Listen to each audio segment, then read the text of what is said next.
All right, so this is class number 9.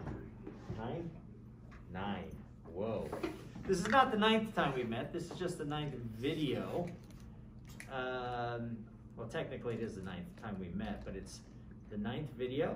It is, we missed last class because of Tropical Storm Beta, right? And so here we are back in class. And the last time we were discussing things, we were talking about, we're still in epistemology, which that should take us a while. There are only 3 areas of philosophy I like to discuss. 3 main: epistemology, metaphysics, and ethics, and not even a third way through the class, so it makes sense we're still there. But it's been brought to my attention about assignments, and I talked about quizzes, right? Has anybody wondered about quizzes in this class? Yeah. Okay.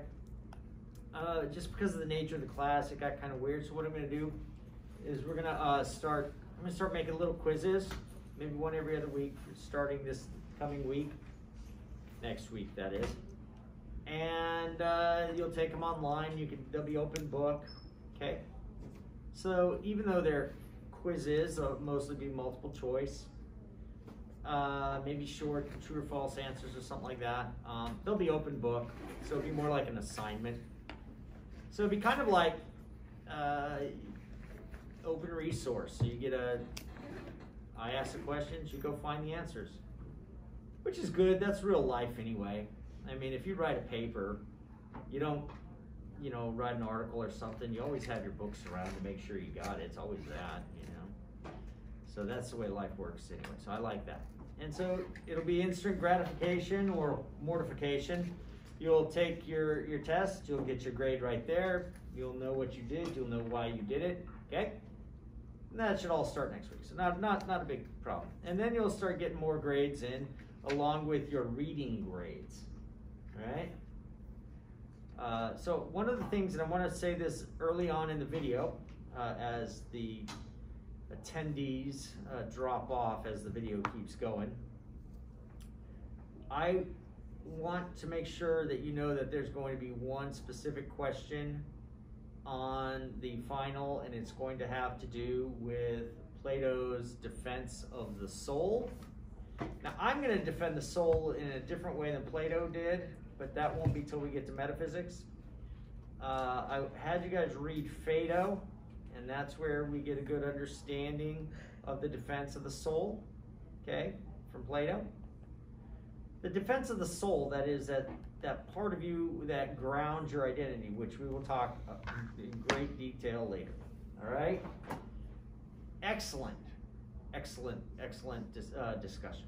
Man, I just want to skip ahead to it right now, but we will not. Let's get back to epistemology. Let's just start from the beginning. What's philosophy? Study of wisdom. It's the love of wisdom, right? There are 4 types of love, right? And you've got storge, familial love. You've got eros, which is romantic or erotic type love, generally romance. And then you've got agape, which is that godly love that we translate as charity, okay, that self-sacrificial godly love. And then finally we've got phileo, which is brotherly love, and that's the type of love Phileo Sophia has. And so if it's the love of wisdom, we want to know what wisdom is. So what is wisdom? Isn't it knowledge? Yes? Rightly applied to its proper end. Wow, you're brilliant. Knowledge rightly applied to its proper end. Yes, that's excellent. So then we want to know what does, it has that element of knowledge, and it has an element of application and knowledge and moral application, right? So good. So then we ask a question, we go, well, great, so what's knowledge? And we decided that there is a traditional view that actually comes from Plato, that is that it is justified true belief. And we talked about the different ways we justify this belief, right? And we used what? We could use the 5 senses, otherwise known as empirical verification, right? Scientific methodology is generally based off of the empirical verificationist theory, right? If you can see it, you have good justification that it exists. Makes sense? Now, our sense of sight does fool us. We talked about that with bent sticks and water and all that. That's all good stuff. And then we talked about different sorts of justification. You have the 5 senses: hearing, touch, taste, smell, and the like. And then you have memory. And then you have testimony. Somebody told me. I think testimony is a great source of justification, right? Okay, it's not accurate all the time, but neither are our senses accurate all the time. Sometimes we think we saw something and we saw it wrongly.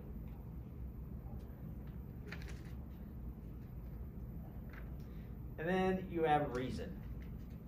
And from reason you get the rationalists. Okay, the rationalists are those who believe reason is the best source of justification for knowledge. The empiricists or the logical positivists believe that empirical verification is not only the best, but the only way to truly know something. That is, if you can't test it through the senses, you can't know it. So you have this debate between the empiricism and rationalism. Okay, some examples of reason include statements such as logical statements that say A cannot be non-A, right? Law of contradiction. That if A is identical to B and B is identical to C, then A is also identical to C. How about the statement that if A is taller than B and B is taller than C, then A is taller than C? Those are all things, reason. All triangles are 3-sided objects. This is a triangle, therefore it's a 3-sided object. That's modus ponens. These are all, logical constructions. And we can see that you cannot be wrong about them. Okay? A cannot, So anyway, that's the source.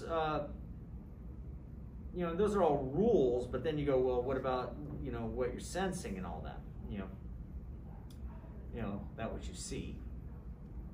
Touch, taste, smell, and you go, well, okay, the world's made up of things we sense, correct? Do you sense laws of logic? No, you don't. But we use them, don't we?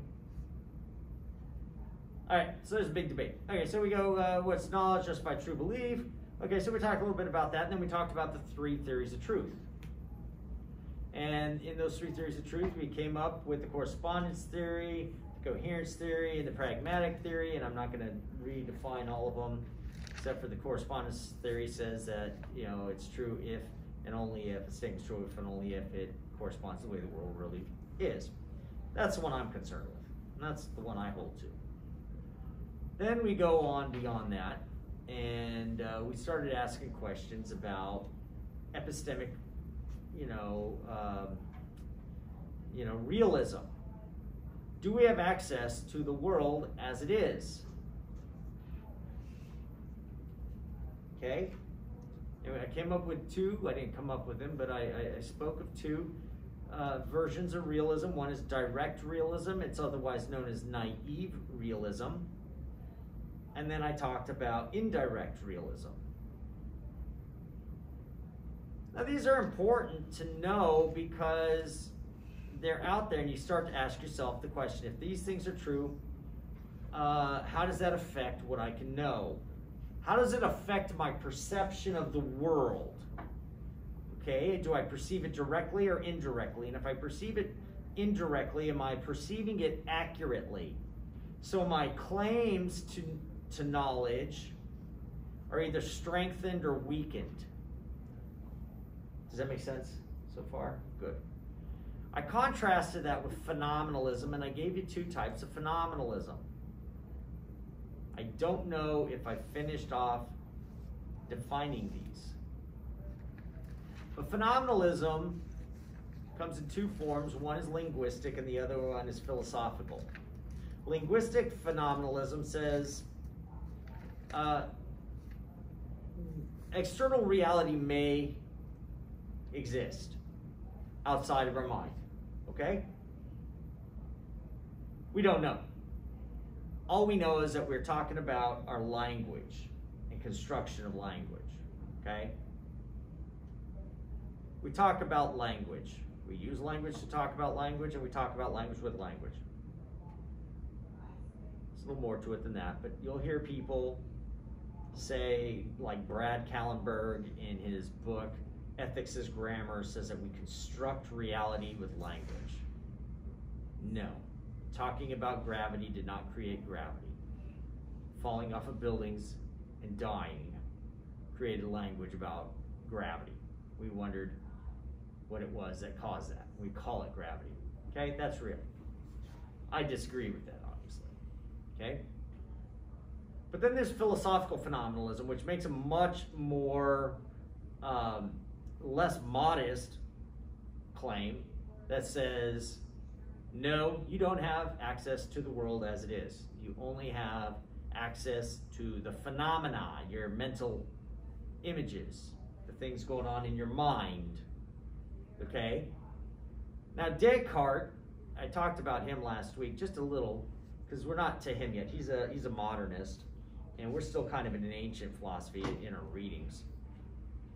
But he said we could doubt even the existence of our own bodies, and that we could literally be being tormented by an evil demon to make us believe that our bodies and the physical world exists, when in reality it is nothing more than an illusion, okay? But the one thing we could know was that we exist. I can know I exist, at least. You may just be figments of my imagination, but at least I exist. Now, sure, that's possible. And a lot of people have used it to become skeptics, to say that if I cannot be 100% certain, then I cannot have knowledge, right? That I cannot know the physical world exists. I'm not that skeptical about that, because I would ask the person who makes that claim, are you 100% certain of that? And if you're not, well, then guess what? Then certainly you can't know that we can't know. All right? Self-refuting. Moreover, I would ask the question, is it probable that you are just merely figments? And I would say no. The probability is you exist, and I'm not some, I'm a lab rat here with some evil demon poking me with a stick, All right? And then we went on after that. We talked a little bit about foundationalism. And we talked about noetic structures. And I gave you two. One was foundationalism, and the other one had to do with was coherentism. All right? And those are brilliant, because depending on where you are is going to also depend on what you view, how you view knowledge. If you're a coherentist, you're going to tend to hold to the coherentist theory of truth, which means you could have your truth over here and you could have your truth over here, even if they cannot both be true together. Okay? You can say A and you can say non-A, and you can both have your truths. Because coherentism is merely talking about your web of beliefs, your noetic structure. Now, if you look at the video I posted last week, that will be on there, and it'll all be drawn out for you, okay? So you all were here. I know you weren't here, but if you did you watch the video? No. Yeah, I kind of figured as you started writing notes, I'm like, you probably didn't see that part. So just to save you from having to write notes now, it's on the video. I did get it up just a little late. There were some technical issues. So, that's what happens when you're using technology. You get issues. So, foundational. I'm a modest foundationalist. We talked about basic beliefs and properly basic beliefs. What's a properly basic belief? Well, that's a belief that doesn't need to be justified by another belief. There's certain things that you could just believe and not have to defend with another belief. They are apparent. As a matter of fact, I don't know how you would defend the proposition 2 + 2 is 4, that the belief in it, right? You could you could show examples of 2 + 2, but if you were to tell me why do you believe this besides somebody told you, it is, what other belief would you have to support it?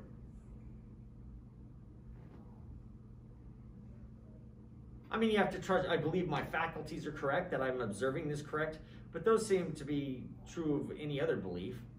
It gets to that point where you go, as Thomas Jefferson would say, you know, we hold these truths to be what? Self-evident.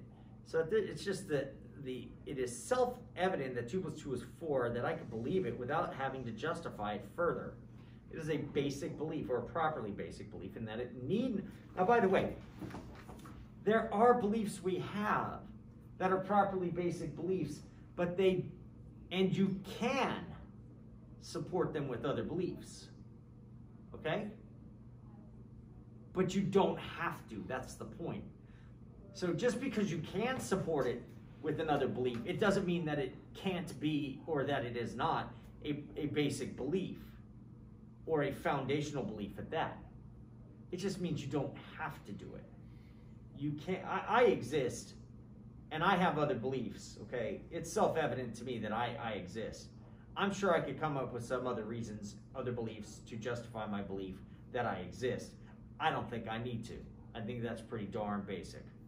And if I can know I exist, I can use that as a foundation to ground other beliefs. All right? Any questions? I think I just taught the whole semester right there. Is that where I left off? The last thing I wrote down was coherentism. Yeah, so coherentism is the web of beliefs, which we discussed. I'm not saying I want to dismiss that. I just don't want to teach it too much. It's not because I want to leave it out.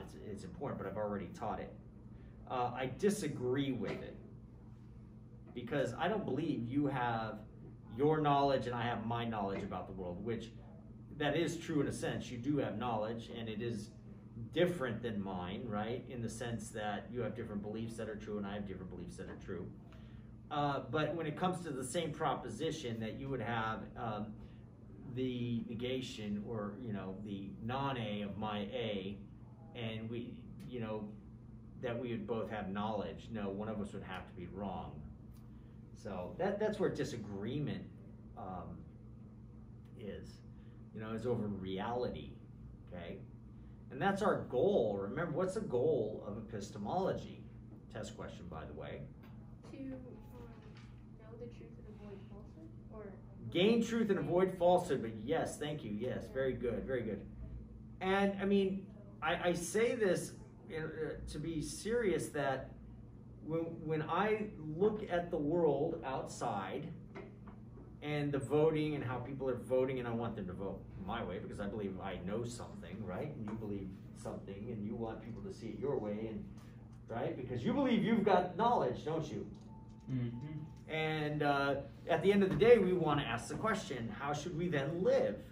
Not only how should I live, how should you allow me to live? Right? To what degree of control should anybody have over you or me or whatever? And we ask, and so it's very important for knowledge, for us. That question is, if we don't have knowledge, how do we know how to live? How do we know what the best form of government is if we don't have knowledge? If we don't know what knowledge is. It's kind of weird, isn't it? And so there's been this chipping away of our ability to know stuff. And it's especially true when it comes to morality, when people start saying, well, that's your morality.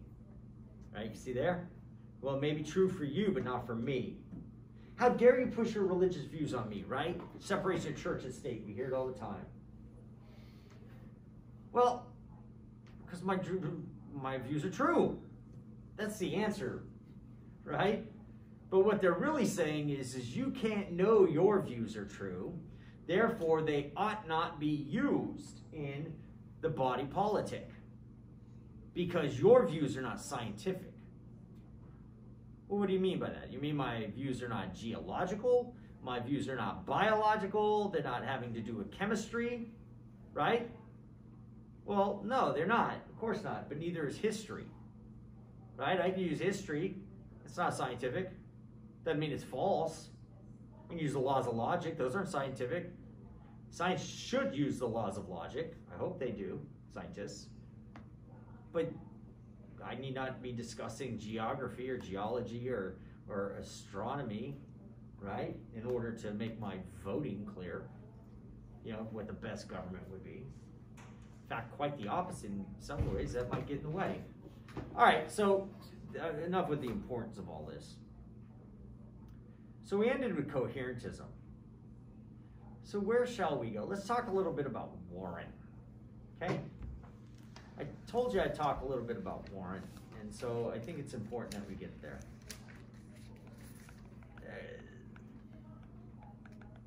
Around, a guy named Alvin Plantinga came up with this. He calls it reformed epistemology. And because the understanding of knowledge had always been justified true belief, and we called that knowledge. And a problem arose when a guy named Gettier was coming up for, I guess, tenure, I think the story goes. For those of you who don't know what tenure is, it's when your time as a professor, when you get promoted to a status where they can't just fire you because they don't like the way you look anymore, okay? And tenure is very important to professors because that opens up the ability to say what you really mean, because you can get fired if you say the wrong thing sometimes, okay? And so that means you're a permanent employee and you're going nowhere. So tenure is pretty cool. Can be cool. Depends on what side of this. If you're trying to get rid of the person that got tenure, well, you're in trouble. Well, anyway, so Gettier is, I guess, going on for tenure. He needs to publish. And there's this thing in academia and in our field that says publish or perish, right? If you're not publishing, you got to get the heck out the door. Okay? That's not necessarily true at this school, but we still try to publish. So Gettier has to publish something. He's an epistemologist. He's a philosopher. And so he decides, he writes a paper, he asks the question, is justified true belief knowledge? Okay? And he asks the question, can you have justified true belief and still not have knowledge? He writes this 3-page paper showing that you can have justified true belief and still not have knowledge. And he gives what are called, they're now known as Gettier-type counterexamples. Gettier is spelled G-E-T-T-I-E-R. It's like a French name. And so he gives this example of, I think he gives like 3 examples in the article. And it's pretty, if you're a new epistemologist, it's a difficult read. For me, I know it because I've read it a lot and I understand it. I give different examples, but I'm going to give some, I'll show you some Gettier type counterexamples right now. So imagine, you know, you're driving down the road, right? And you're driving, and you look over to your right, and what you see over to your right are the fronts of a bunch of buildings. And as we've discussed, you know, the sight is a source of justification, or senses. And so I look to my right and I see a bunch of shapes, and they are in the shape of buildings, and I draw the conclusion there's a city there. Okay? A belief justified by what I have seen. Okay, now, turns out, I didn't know this, before my trip down the road, a movie crew came in the night before and was erecting a scene, right? And they put up a whole facade of these buildings, and they look like real buildings, but they're not. They're just the fronts, okay? You've seen them in the Western movies, right? Mm. And so those aren't real buildings at all, and that's what I saw. Now, it turns out that behind me, there really is a town there. So I drew a true belief that there was a town there. I called it a city earlier. Let's make it a little smaller so that they don't have to erect facades the size of LA's, downtown or whatever. But I draw a true belief. I have now a a true belief that to my right there is a town there. And it is justified. I have a justified true belief. Do I have knowledge? Gettier would say no. And I would ask, what is the problem there that keeps me from having knowledge?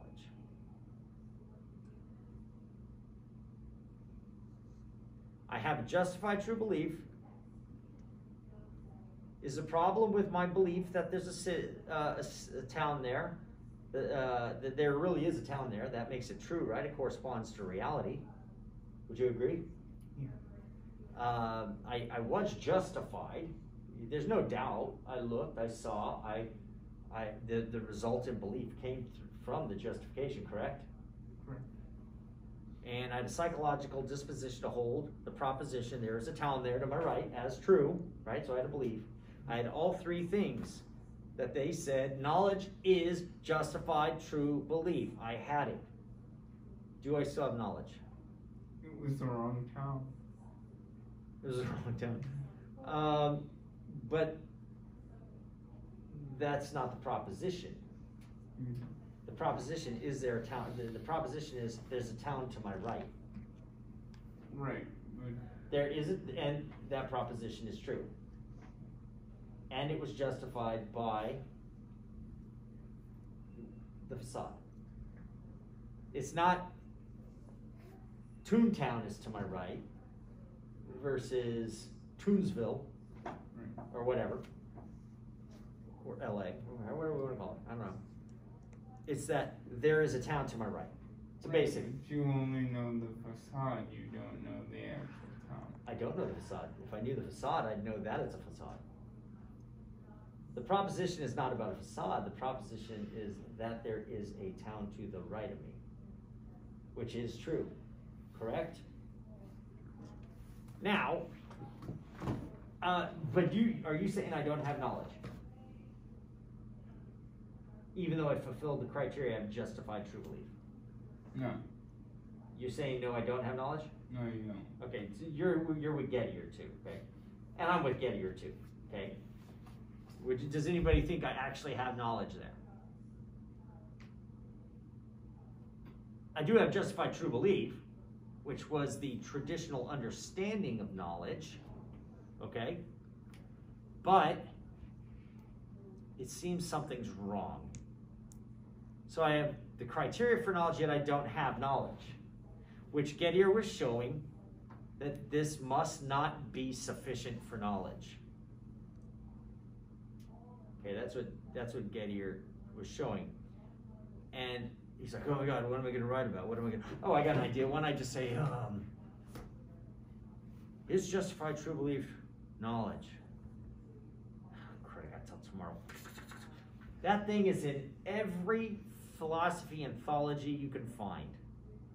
That little paper, he's famous. I'm not saying you really just whipped it out the night before. I don't know. I don't know the story. It's just what I heard, okay? I'd like to ask him about it, actually. Point being, that thing is in every book on epistemology you can find. You find epistemology, type in Gettier or look in the back, you will find him. I don't know if he gets any money for it. If so, how much?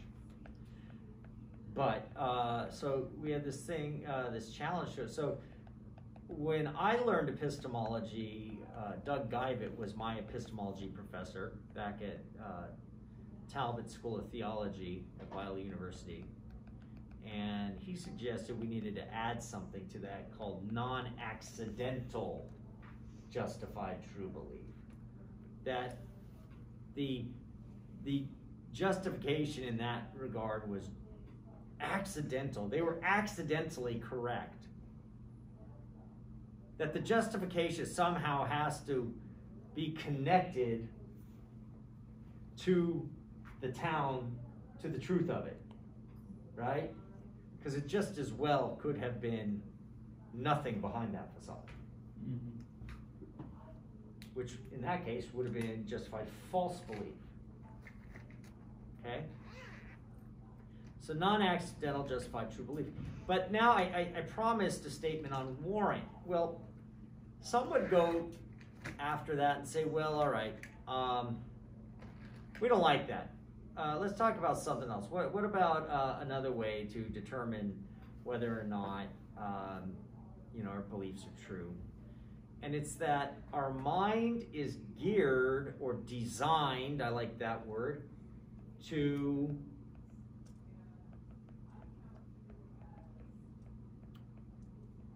take on true beliefs.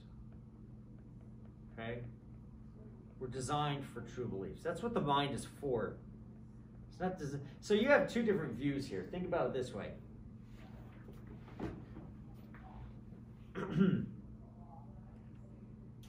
Think of the theory of evolution, Darwinian theory of evolution. Evolution says that everything's an accident. Darwinian evolution, okay? It's unguided, everything is by chance. Our eyes are not designed to see. They do see, but it's an accident. It didn't have to be that way. Okay? See, as Richard Dawkins would call it, the blind watchmaker, okay? That through chance and time, the eyes have developed. They have aided those with eyeballs to see, which has allowed them to survive, and that survival mechanism has allowed them to reproduce, right? Thus carrying on the eyeball, and those eyes that saw better survived more, and thus you get eyeballs that are better, okay? But it's an accident. Now think of that in terms of the mind or mental capacities, okay?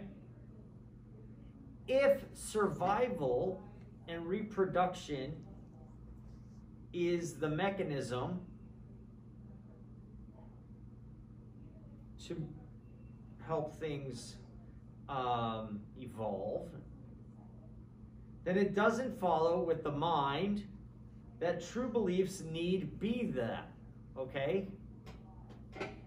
So the best mind, according to, say, an evolutionary, Darwinian evolutionary theory, unguided that is, would be a mind whose mental faculties aid in survival and reproduction, not necessarily in truth.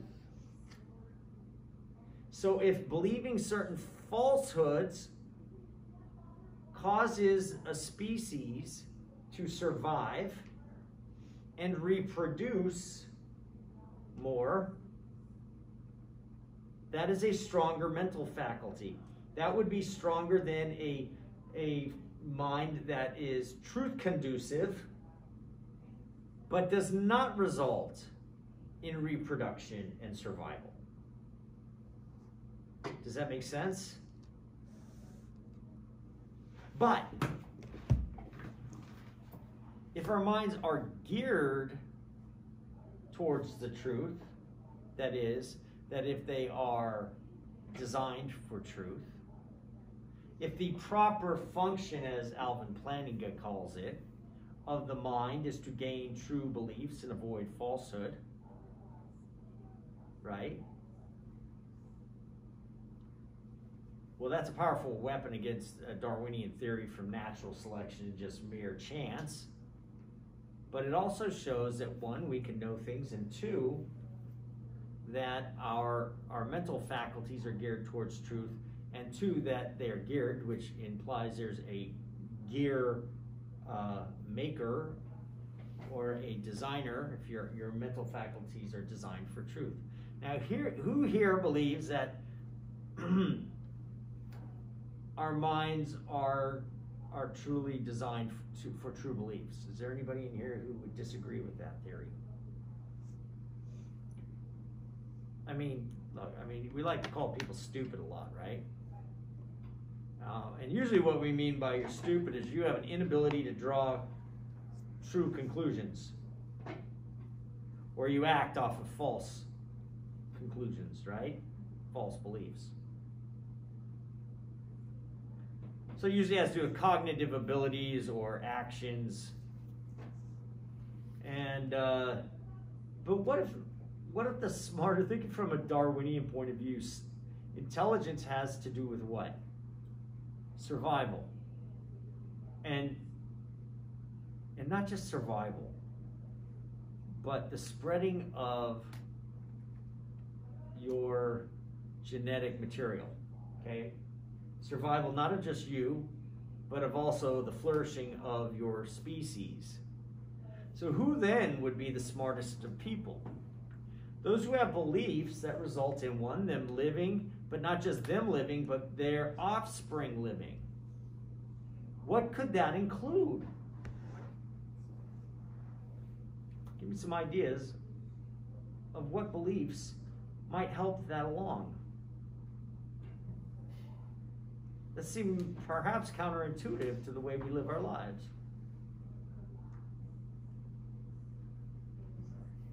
What? No, sorry. I can't think of it right now. You can't think of any right now. Well,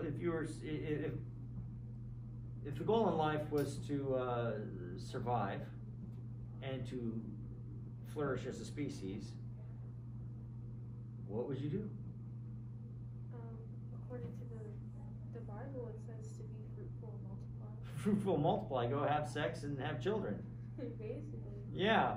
So, I mean, a guy goes out and has sex with as many women as he could. Eazy-E had something like 30-something children from several different women. Now, some would go, well, he's foolish. He doesn't have true beliefs about how a family should be. Well, from a Darwinian perspective, of course, he died of AIDS, but he did. So survival might say, okay, from his own way, but he's got several children that will he'll leave, and thus his genetic code, you could say, is the stronger. Mentally, even if we said from another account of, belief having to do with truth. I mean, if that was the only mental that we had, people would just get dumber and dumber. You mean they'd have less and less true beliefs? Right. Yeah, but again, what we're talking about is knowledge here, right? In the mental faculties, if the strength of your mental faculties is what we call smart, right? Right. And truth is not necessarily, from a Darwinian point of view, truth is not the goal of the mind. That we can sit here and ponder, our navel and go, what is reality? No. From a Darwinian point of view, it's about survival and about reproduction. That's it. That's it. Right. So you could have a stronger mind in a chimp, right? From that point of view, compared to a human. And then us humans going around, well, I don't know how many kids I want to have. I want to have 1 to 2 kids. And then I think there's like average 1.5 children per household now, right? Dogs are out there, we call them dumb, and they're having litters, at a time, 5 puppies at a time. So, I mean, I didn't make this argument. This is Alvin Flanagan's argument. But his claim is that we are warranted to believe something, right, if our mental faculties are properly functioning. Now, what does that mean? That means they are geared, they're functioning in a way that draws true conclusions. Now, what does that say about justification? Well, it suggests, let's go back to acknowledging 2 + 2 is 4 without having any further justification. If my mind is properly functioning, I will recognize the truth of 2 + 2 is 4. If my mind is not properly functioning, I might not recognize that. I will not be warranted in having true beliefs. And thus we have warrant. Now he has 3 books that he wrote on this, and who knows how many other articles written to defend it. His first one was called Warrant and Proper Function. And then there was Warranted Christian Belief. And then he wrote a 3rd one, I think it was called Warrant the Current Debate. And so he uses warrant and proper function to establish proper function as a way to know, to establish the concept of warrant. Then he applies warrant to Christian belief. Are we warranted, or is our mind properly functioning in drawing conclusions about Christianity? And he suggests that belief in God is properly basic. That is, we can know God exists, and we don't have to further justify God's existence, even if we can. Okay? Like, I could give further evidence for the belief in God, which are based on other beliefs, but Alvin Plantinga argues that I need not. That I can know God exists in a properly basic way.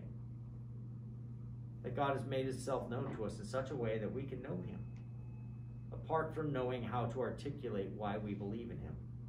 In the same manner, it's hard to do so with 2 + 2 is 4. And then finally, like I said, he has the Warrant, the Current Debate, which is the 3rd out of his trilogy. This made him quite famous, by the way. If you're an epistemologist, everybody knows Alvin Plantinga, whether they agree with him or not.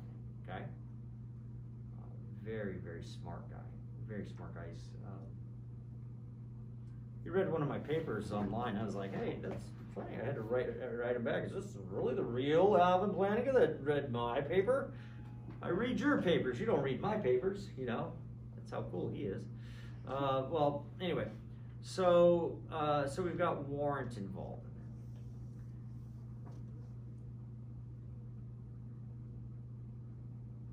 Let's talk a little bit now. Moving to 6. I still want to keep us in epistemology now, because we're nearing the end to where we can start moving on into metaphysics. But let's talk about scientific knowledge versus religious knowledge. I just want to introduce this to you for the next 10 minutes. Like I said, we'll cut it there.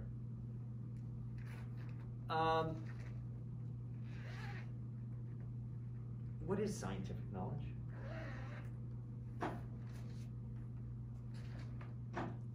Somebody says it's anchor man, not anchor lady, and that's a scientific fact. It's a quote from a movie, Anchorman.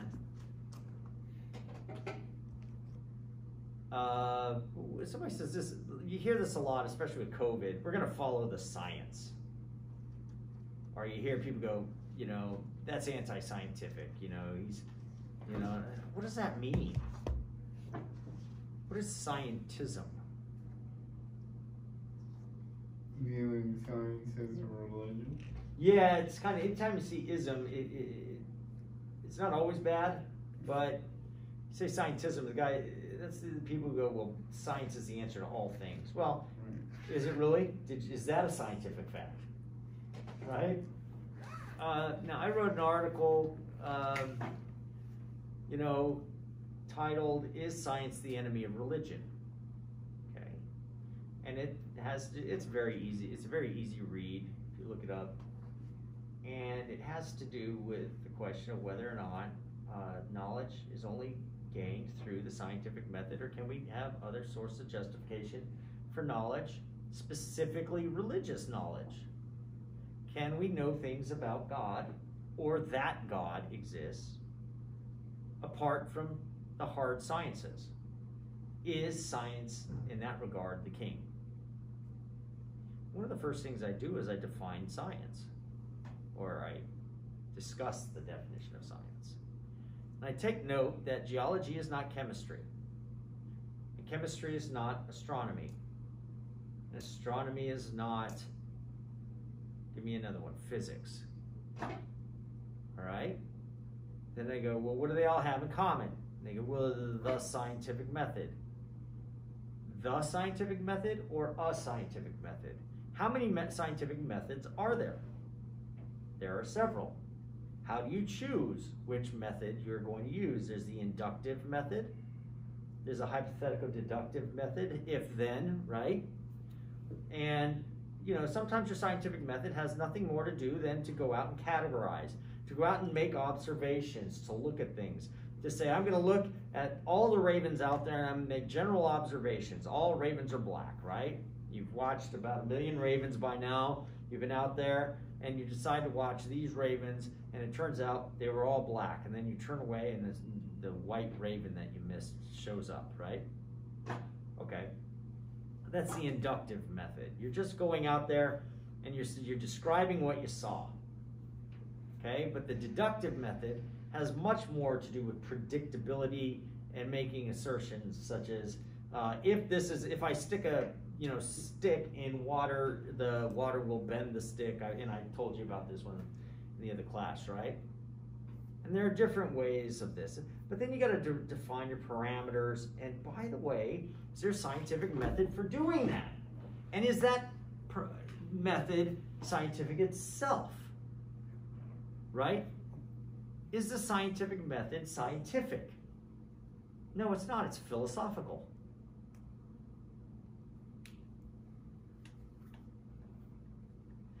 So one of the problems with science, and I like science, I'm not an enemy by any means. I'm not an enemy of geology. I'm not an enemy of pharmacology. That's how we get medicine, right?